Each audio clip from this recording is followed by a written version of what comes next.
नमस्कार विद्यार्थियों। रासायनिक अभिक्रियाओं का जो अपना चैप्टर चल रहा था 10th क्लास का, आज अपने उसी को आगे बढ़ाएंगे। हमने पिछले जो एपिसोड हुए थे उनके अंदर रासायनिक अभिक्रियाओं के दो प्रकार कर लिए थे, जिसमें संयोजन और वियोजन आते हैं। और इन्हीं के साथ अपने संयोजन और वियोजन के साथ साथ ऊष्माक्षेपी और ऊष्माक्षेपी शोषी की भी बात कर ली थी।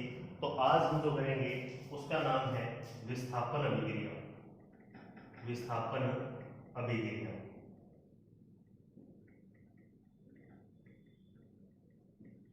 तो देखिए विस्थापन अभिक्रिया क्या होती है। विस्थापन अभिक्रिया की अगर अपने बात करें तो नाम से ही स्पष्ट है, विस्थापन का अर्थ होता है हटाना। हटाना। इस अभिक्रिया में अभिकारक का कोई एक अणु या परमाणु या कोई तत्व अभी जो दूसरा अभिकारक है उसके अणु तत्व या परमाणु को हटाकर उसकी जगह ले लेता है। जैसे हम बात करें इसके अंदर Zn की अभिक्रिया करवाते हैं अपने CuSO4 से, कॉपर सल्फेट से जिंक की अभिक्रिया करवा दें, तो देखिए क्या होगा। ये जो जिंक है ये क्या करेगा, कॉपर को हटा के उसकी जगह ले लेगा। यानी कि यहाँ पर जो बनेगा वो बनेगा ZnSO4 प्लस में Cu। तो देखिए इस अभिक्रिया में क्या हुआ, जिंक ने क्या कर दिया, कॉपर को उसकी जगह से हटा दिया और खुद उसकी जगह ले ली। ठीक है, तो ये अभिक्रिया क्या कहलाती है, विस्थापन अभिक्रिया कहलाती है, जिसमें क्या होता है एक अभिकारक का अणु, परमाणु या तत्व दूसरे अभिकारक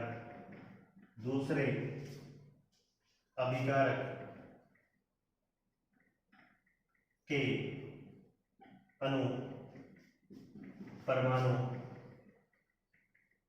या तत्व को हटाकर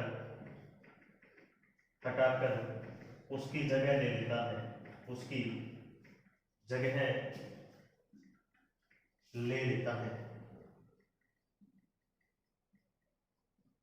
तो ऐसी अभिक्रियाएं क्या कहलाती हैं, विस्थापन अभिक्रिया कहलाती हैं, जिसमें अभिकारक दो हैं अपने पास या तीन हैं, तो उनमें से कोई भी एक अभिकारक दूसरे अभिकारक के अंदर जो तत्व है, अणु है, परमाणु है, उसको हटा के खुद उसकी जगह पे आ जाता है। ऐसी अभिक्रियाएं क्या कहलाती हैं, ऐसी अभिक्रियाएं विस्थापन अभिक्रियाएं कहलाती हैं।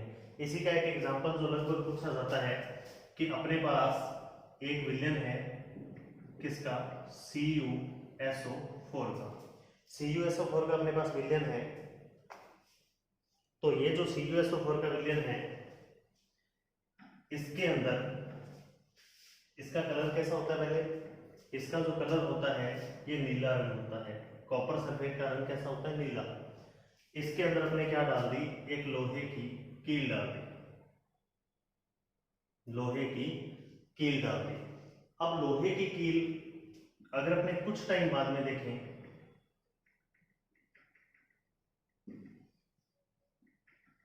आफ्टर सम टाइम जब इसको अपने देखेंगे, कुछ समय बाद इसको देखेंगे, तो हम ये देखेंगे कि ये जो विलयन था इसके अंदर वो मटमैला हो चुका है, यानी कि हल्का भूरा रंग उसका हो चुका है।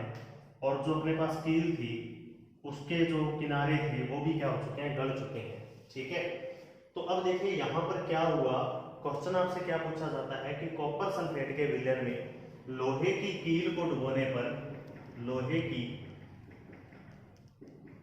कॉपर सल्फेट के विलयन में लोहे की कील को डुबोने पर विलयन कुछ समय बाद में भूरा या मटमैले रंग का हो जाता है। क्यों, तो कारण क्या है, देखो जब अपने कॉपर सल्फेट के विलयन में लोहे को मिलाएंगे तो लोहा क्या कर देगा, कॉपर सल्फेट को उसकी जगह से हटा देगा और खुद उसकी जगह ले लेगा।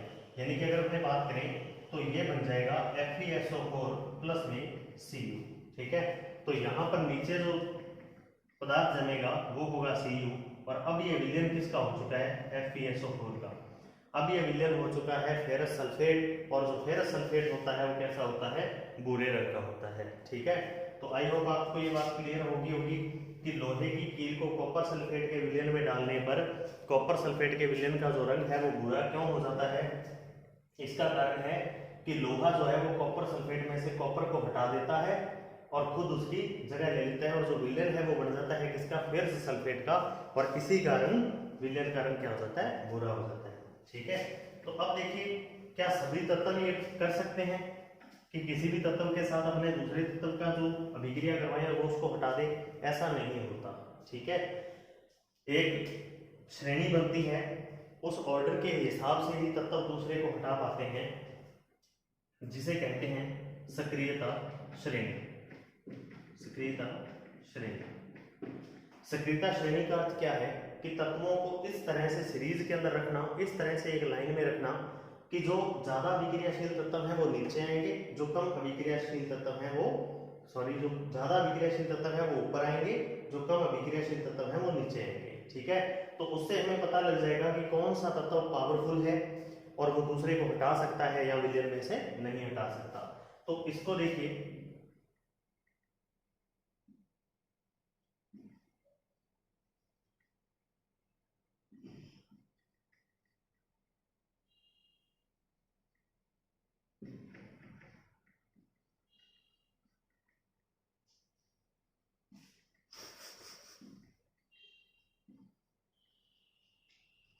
तो ये इनकी सक्रियता श्रेणी है, ये जो है ये इनकी सक्रियता श्रेणी है।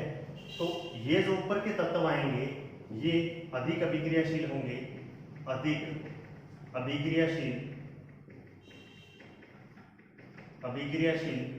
और बीच के जो तत्व आएंगे ये मध्यम अभिक्रियाशील,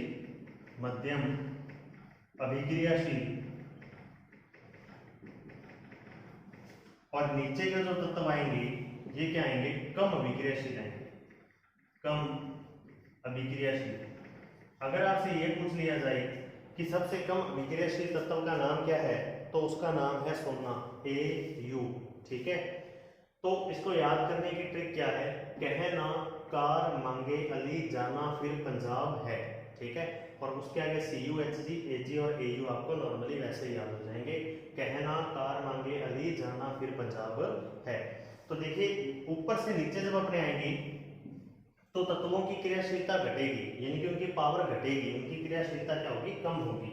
तो इसी से हम देखेंगे कि अगर कोई तत्व दूसरे को हटा सकता है या नहीं हटा सकता। जैसे मैंने बना लिया विलयन ZnSO4 और इसमें मैंने डाल दिया कॉपर, तो क्या कॉपर Zn को हटा सकता है? कॉपर कहाँ है, यहाँ, और Zn कहाँ है, यहाँ। तो ऊपर से नीचे आने पर अभिक्रियाशीलता क्या होती है, घटती है, यानी कि ऊपर वाले तत्व पावरफुल होते हैं, नीचे वाले तत्व कम पावरफुल होते हैं। तो कॉपर की पावर क्या है, कम है, किससे, Zn से। कॉपर कम पावरफुल है Zn से, तो कॉपर Zn को नहीं हटा पाएगा, यह अभिक्रिया संपन्न नहीं हो पाएगी। क्यों नहीं हो पाएगी, क्योंकि जो कॉपर है वो क्या है, कम अभिक्रियाशील है, किसके मुकाबले में, Zn के मुकाबले में।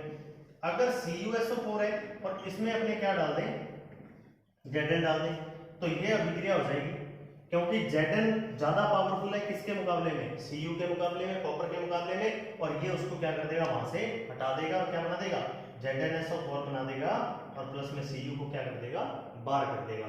इसी प्रकार आप देख सकते हो कि कोई अभिक्रिया संपन्न हो सकती है या नहीं हो सकती, यानी कि एक तत्व दूसरे को हटा सकता है या नहीं हटा सकता। जो तत्व ऊपर होगा वो हटा सकता है, वो पावरफुल होगा, आपको यहां देखना होगा। ठीक है, जैसे मैं कह दूं, एक एग्जांपल ले ले, अपने MgSO4 बना ले, और मैं कह दूं कि MgSO4 की अभिक्रिया अपने सोडियम से करा दें, मान लिया कि एग्जांपल लिया नॉर्मली, तो Na से करवा दें, तो Na क्या है, ज्यादा पावरफुल है किसके मुकाबले में, Mc के मुकाबले में, तो ये क्या कर सकता है, इसको हटा सकता है। ठीक है, ये इसको हटा सकता है। अगर मान लीजिए अपने पास होता सोडियम सल्फेट और इसकी अभिक्रिया Mg से करवाते, तो देखिए सोडियम क्या ज्यादा पावरफुल है, Mg क्या है, कम पावरफुल है, तो Mg सोडियम को नहीं हटा पाता। ठीक है, तो विस्थापन अभिक्रिया में आपको ये बात ध्यान रखनी है कि सक्रियता श्रेणी में जो तत्व आपको दिए गए हैं उनमें से पावरफुल तत्व ही दूसरे को हटा सकता है, जो सामान्य तत्व है वो दूसरे को हटा नहीं सकता। ठीक है, तो ध्यान रखिएगा इस बात का कि जो तत्व सक्रियता श्रेणी में दो तत्वों की आपका दिया गया है, दो तत्वों के बीच में जैसे Cu या Zn के बीच में दिया गया है, ठीक है, तो कौन किसको हटा सकता है, तो इस बात का आप ध्यान रखिएगा, जो तत्व पावरफुल होगा वही दूसरे को हटा सकता है। ठीक है। तो विस्थापन अभिक्रिया अपनी संपन्न हो चुकी है। अब देखिएगा अभिक्रिया आती है द्विविस्थापन अभिक्रिया। द्विविस्थापन अभिक्रिया, देखिए द्विविस्थापन अभिक्रिया क्या है, सिंपल सी डेफिनेशन है, आयनों का आदान प्रदान, अभिकारकों के बीच में आयनों का आदान प्रदान। ठीक है, सिंपल वे में देखें तो अभिकारकों के बीच आयनों का आदान प्रदान, अभिकारकों के बीच आयनों का आदान प्रदान होना ही क्या है, द्विविस्थापन अभिक्रिया है। इसी की अगर अपन बात करें तो देखिए NaOH की अभिक्रिया अपन करवा दें HCl से। ठीक है, सोडियम हाइड्रोक्साइड की अभिक्रिया करवा दें किससे, हाइड्रोजन क्लोराइड से। तो देखिए धातु क्या होती है, हमेशा पॉजिटिव, ये क्या होता है हमेशा नेगेटिव, धातु हमेशा क्या होती है, नेगेटिव होती है। हाइड्रोजन इधर क्या होगा, OH नेगेटिव होता है, लेकिन हाइड्रोजन क्या होता है, पॉजिटिव, और क्लोरीन क्या होगा, नेगेटिव। अब क्या करना है, इधर एक प्लस का एक माइनस का, इधर एक प्लस का और एक माइनस का, तो आयनों का आदान प्रदान कर दो। आयन क्या होते हैं, धन आयन और ऋण आयन, प्लस और माइनस तो आयन है। इस प्लस वाले को इसकी जगह कर दो और इस प्लस वाले को इसकी जगह कर दो, आयनों का आदान प्रदान कर दो। ठीक है, तो करो इसको, तो ये क्या बन जाएगा, NaCl। देखो इसको इसकी जगह ले और इसको इसकी जगह ले, आप माइनस वाले को भी चेंज कर सकते हो, आप Cl को इधर ले आओ, आप OH को इधर ले दो, बनना वही चीज है। ठीक है, NaCl बन गया। देखो इस प्लस को इधर ले आए, H को, इस Na को इधर ले आए, तो क्या बना, NaCl, प्लस में इस H को इधर लाए थे तो ये क्या हो गया, 2H हो गए, H2O।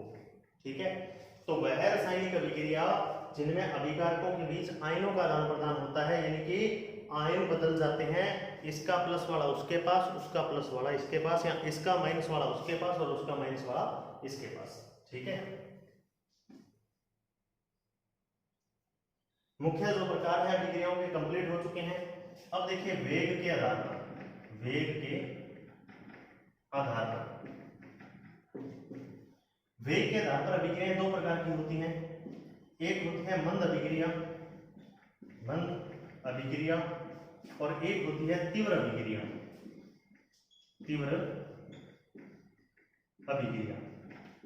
नाम से स्पष्ट है, मंद अभिक्रिया वो अभिक्रिया होती है जो बहुत ही धीमे संपन्न होती है, यानी कि बहुत धीरे चलती है, और तीव्र अभिक्रिया वो होती है जो बहुत ही तेज चलती है। तो मंद अभिक्रिया में क्या होगा, लोहे को जंग लगना, लोहे पर जंग लगना, एकदम से नहीं लगती, लोहे पर जंग लगना। ठीक है, लोहे पर जो जंग लगना है वो क्या है, मंद अभिक्रिया का उदाहरण है।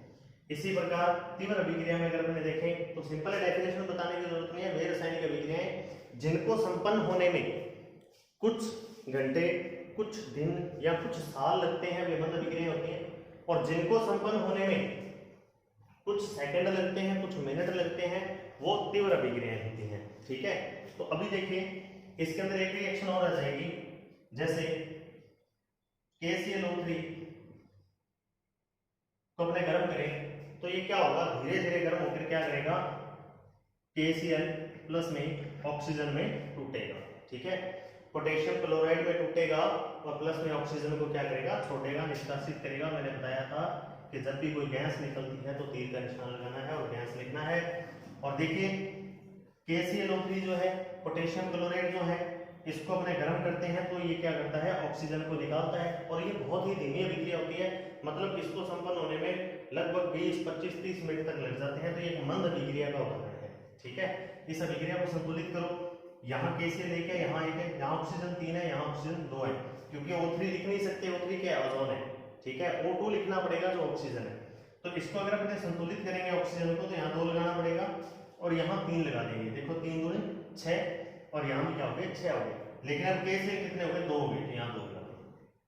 ठीक है, तो मंद अभिक्रिया के 2 एग्जाम्पल हो गए, लोहे पर जंग लगना और पोटेशियम क्लोराइड को गर्म करना।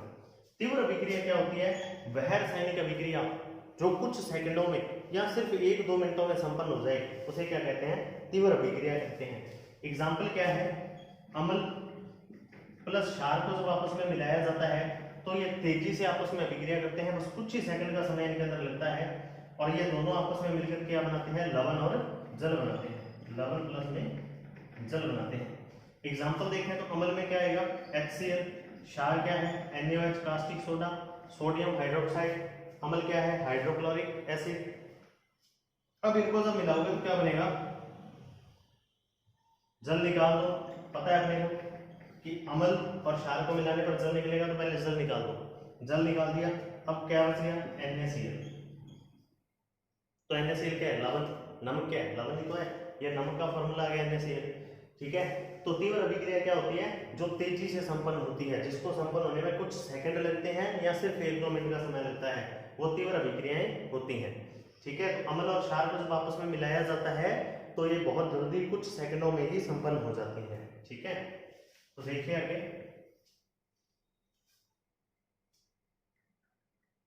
नेक्स्ट जो अभिक्रिया हम करेंगे,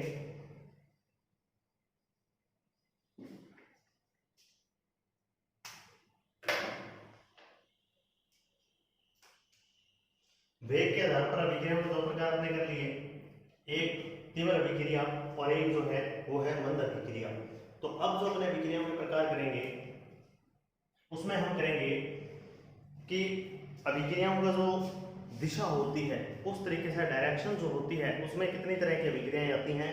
तो 2 प्रकार की अभिक्रियाएं आती हैं, एक आती है उत्क्रमणीय और एक अनुत्क्रमणीय। ठीक है, तो देखिए दिशा के आधार पर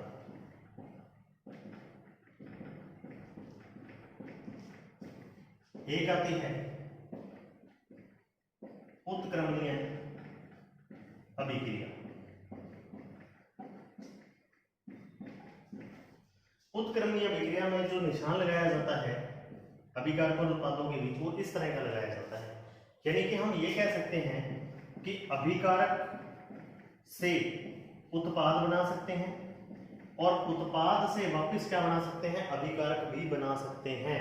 यानी कि जिस कारण से अपने इसको इसमें तब्दील किया, उस कारण को हटा दो, ये वापस क्या हो जाएगा, अभिकारक बन जाएगा। ठीक है, इसका जो भौतिक परिवर्तन है उसमें एग्जांपल आपको बता दिया था कि पानी से बर्फ बनाना, लिक्विड से, और बर्फ से वापस क्या बना लेना, पानी बना लेना। ठीक है, तो उत्क्रमणीय अभिक्रिया वो होती है जिसमें अभिकारक को उत्पाद बनाया जा सकता है और उत्पाद को वापस अभिकारक भी बनाया जा सकता है। तो रासायनिक अभिक्रिया में इसका एग्जांपल देखें तो नाइट्रोजन गैस से और हाइड्रोजन गैस से क्या बनाते हैं, अमोनिया बनाते हैं। क्या बनाते हैं, अमोनिया बनाते हैं। ठीक है, NH3। तो अब देखो नाइट्रोजन गैस से और इस अमोनिया से वापस नाइट्रोजन और हाइड्रोजन गैस को अलग अलग भी किया जा सकता है। इस अभिक्रिया को अगर अपने संतुलित करेंगे तो यहाँ देखिए NH3 है, यहाँ 2 है, तो यहाँ मेरे को 3 लगाना पड़ेगा, 6 हो गया, और यहाँ 2 लगा दूंगा तो ये कितना हो गया, 6 हो गया। और इधर Na2 है तो Na2 हो गए, हाइड्रोजन 6 हो गए, तो हाइड्रोजन 6 है, Na2 है। नाइट्रोजन गैस और हाइड्रोजन गैस दोनों से क्या बनाया जाता है, अमोनिया, और अमोनिया से वापस ये दोनों गैसें बनाई जा सकती हैं। यानी कि अभिकारक से उत्पाद बनाया जा सकता है और उत्पाद से वापस अभिकारक भी बनाया जा सकता है। इसके अंदर जो दूसरी अभिक्रिया आती है वो आती है अनुत्क्रमणीय अभिक्रिया। जो दूसरी अभिक्रिया आती है वो आती है उत्क्रमणीय अभिक्रिया। अनुत्क्रमणीय अभिक्रिया क्या होती है, वह रासायनिक अभिक्रिया जो सिर्फ एक ही दिशा में चलती है। यानी कि मैंने कार्बन, लकड़ी जो सॉलिड थी इसको लिया, ऑक्सीजन की उपस्थिति में जलाया, क्या निकली, कार्बन डाइऑक्साइड गैस निकली, प्लस में क्या मिला, कुछ हीट एंड लाइट मिली, कुछ ताप और कुछ प्रकाश मिल गया। एक लकड़ी ली, उसको जलाया, कोई भी वस्तु जलेगी तो किसकी उपस्थिति में जलेगी, ऑक्सीजन की उपस्थिति में। क्या बनेगा, धुआं बनेगा, कार्बन डाइऑक्साइड, और कुछ प्रकाश होगा, ताप मिलेगा। ठीक है, इस अभिक्रिया में वापस उत्पादों से अभिकारक नहीं बनाया जा सकता। हम उस लाइट को, उस धुएं को, उस राख को इकट्ठा करके वापस लकड़ी तैयार नहीं कर सकते। ठीक है, तो ऐसी रासायनिक अभिक्रिया जिसमें अभिकारक से उत्पाद बन सकते हो लेकिन उत्पाद से वापस अभिकारक नहीं बन सकते हो, वे सब किसमें आएंगी, अनुत्क्रमणीय में आएंगी। पहचान जिसमें भी ये लगा हो, आप समझ लीजिए कि ये लगा है तो इसका मतलब यह अभिक्रिया कैसी है, अनुत्क्रमणीय है। ठीक है, तो अभिक्रियाओं में अब जो टॉपिक अपन कर रहे हैं बिल्कुल लास्ट कर रहे हैं, अगली वीडियो में अपने उत्प्रेरक देखेंगे। तो अभी जो लास्ट टॉपिक है वो देखिए, ऑक्सीजन के आधार पर सब एक जगह हो जाएगा। हाइड्रोजन के आधार पर विद्युत ऋणी तत्वों के आधार पर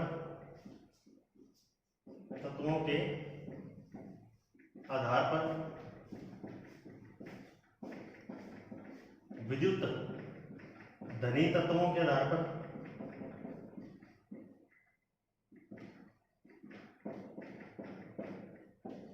इलेक्ट्रॉन के आधार पर, सारा एक के अंदर ही हो जाएगा। आपकी बुक में पूरा अलग अलग बना रखा है, 10th की बुक में, सीबीएसई में, राजस्थान बोर्ड की बुक में सारा अलग अलग दे रखा है, लेकिन एक ही डेफिनेशन बताऊंगा, सारा हो जाएगा। इनके आधार पर अभिक्रियाएं दो तरह की होती हैं, एक होती है ऑक्सीकरण और एक होती है अपचयन। जो ऑक्सीकरण है इसको उपचयन भी कहते हैं, अपचयन और उपचयन, ठीक है। तो ऑक्सीकरण अभिक्रिया को समझ लीजिए, इसमें क्या क्या होगा, ठीक है। डेफिनेशन आपको पूरा दिन चैप्टर हो गया आपको पढ़ते हुए इतने दिन, तो डेफिनेशन वही है, वह रासायनिक अभिक्रिया शुरू में लगाना है, वह रासायनिक अभिक्रिया, आगे जो बता रहा हूं जिसमें वो होता है वो क्या है, ऑक्सीकरण, ठीक है। तो देखिए जिसके अंदर क्या होता है, O2 जुड़ती है, जिसमें विद्युत ऋणी तत्व जुड़ता है। आपको पता है ऑक्सीजन क्या है, विद्युत ऋणी तत्व है, यहीं से याद हो जाएगा। विद्युत ऋणी तत्व जुड़ता है, ठीक है, ऑक्सीजन जुड़ती है, विद्युत ऋणी तत्व जुड़ता है, इलेक्ट्रॉन निकलता है, यानी कि इलेक्ट्रॉन का क्या होता है, त्याग होता है, ठीक है। इलेक्ट्रॉन का क्या होता है, त्याग होता है, ठीक है। वह अब देखिए हाइड्रोजन निकलती है,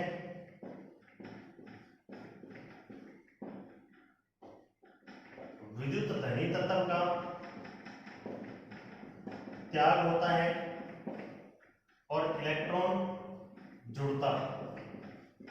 वह कौन सी अभिक्रिया होगी, ऑक्सीकरण अभिक्रिया होगी। कौन सी अभिक्रिया होगी, ऑक्सीकरण। दोबारा से सुन लीजिए, ऑक्सीकरण अभिक्रिया क्या होगी, वह रासायनिक अभिक्रिया जिसमें ऑक्सीजन जुड़ता है, विद्युत ऋणी तत्व जुड़ता है, जिसमें से इलेक्ट्रॉन निकलता है, वह हाइड्रोजन निकलता है, विद्युत धनी तत्व निकलता है, वह जो इलेक्ट्रॉन है वो क्या है, सॉरी इलेक्ट्रॉन वाला एक बार है, इलेक्ट्रॉन निकलता है, हाइड्रोजन निकलती है, विद्युत ऋणी तत्व का त्याग होता है यानी निकलता है, वह अभिक्रिया ऑक्सीकरण होगी।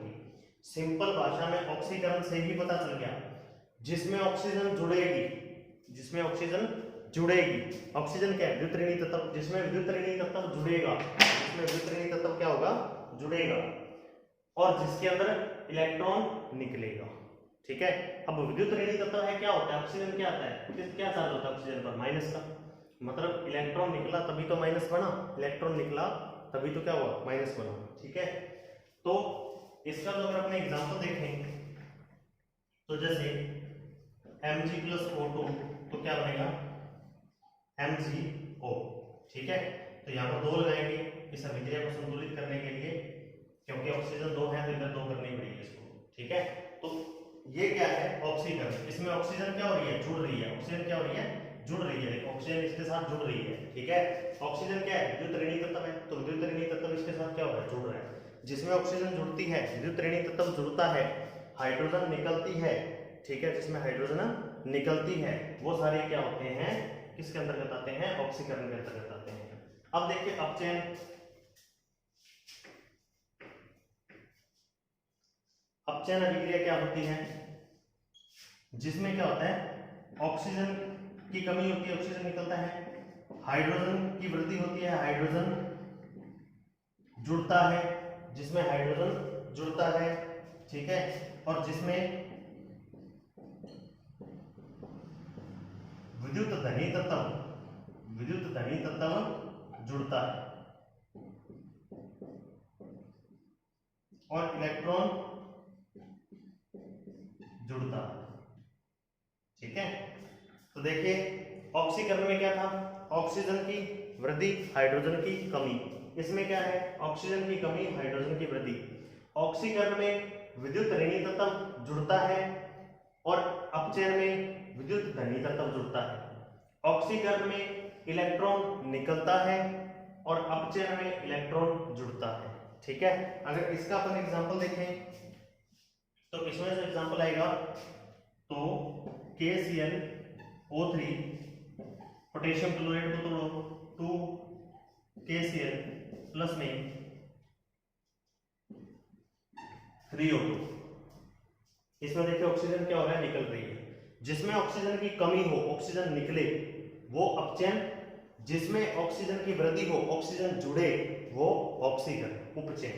ठीक है, तो अब देखिए लास्ट अभिक्रिया इस चैप्टर की रेडॉक्स अभिक्रिया। रेडॉक्स अभिक्रिया, रेडॉक्स अभिक्रिया क्या है, एक ही अभिक्रिया में ऑक्सीकरण भी हो जाए और अपचयन भी हो जाए तो उसे क्या बोलते हैं, रेडॉक्स अभिक्रिया कहते हैं। वह रासायनिक अभिक्रिया जिसमें ऑक्सीकरण और अपचयन साथ साथ होते हैं उसे बोलते हैं रेडॉक्स अभिक्रिया। सिंपल। ठीक है, यानी कि ऑक्सीजन जुड़ेगी और ऑक्सीजन निकलेगी। जैसे Zn की अभिक्रिया कराई CuSO4 से तो क्या बना, Cu अलग निकल गया, ZnSO4 निकल गया। ठीक है, विस्थापन में देखा था, ये एग्जांपल रेडॉक्स में काम आएगा। ठीक है, तो Zn के साथ ऑक्सीजन क्या हुई है, जुड़ी है, तो मतलब इसका क्या हुआ है, ऑक्सीकरण हुआ है। इसका क्या हुआ है, ऑक्सीकरण हुआ है, क्योंकि इसके साथ ऑक्सीजन जुड़ गई और इसमें से ऑक्सीजन क्या होगी, निकल गई, तो इसका क्या हुआ है, अपचयन हुआ। ठीक है, तो बता दिया पहले, जिसमें ऑक्सीजन जुड़े ऑक्सीकरण, जिसमें से ऑक्सीजन निकले उसका अपचयन। ठीक है, तो अब जो आगे की वीडियो आएगी वो अपनी उत्प्रेरक पर आएगी, कंप्लीट करेंगे उत्प्रेरक टॉपिक को, जो इस चैप्टर का अंतिम टॉपिक होगा। ठीक है, धन्यवाद। फिर भी आपकी कोई क्वेश्चन हो तो आप कमेंट में लिख सकते हैं।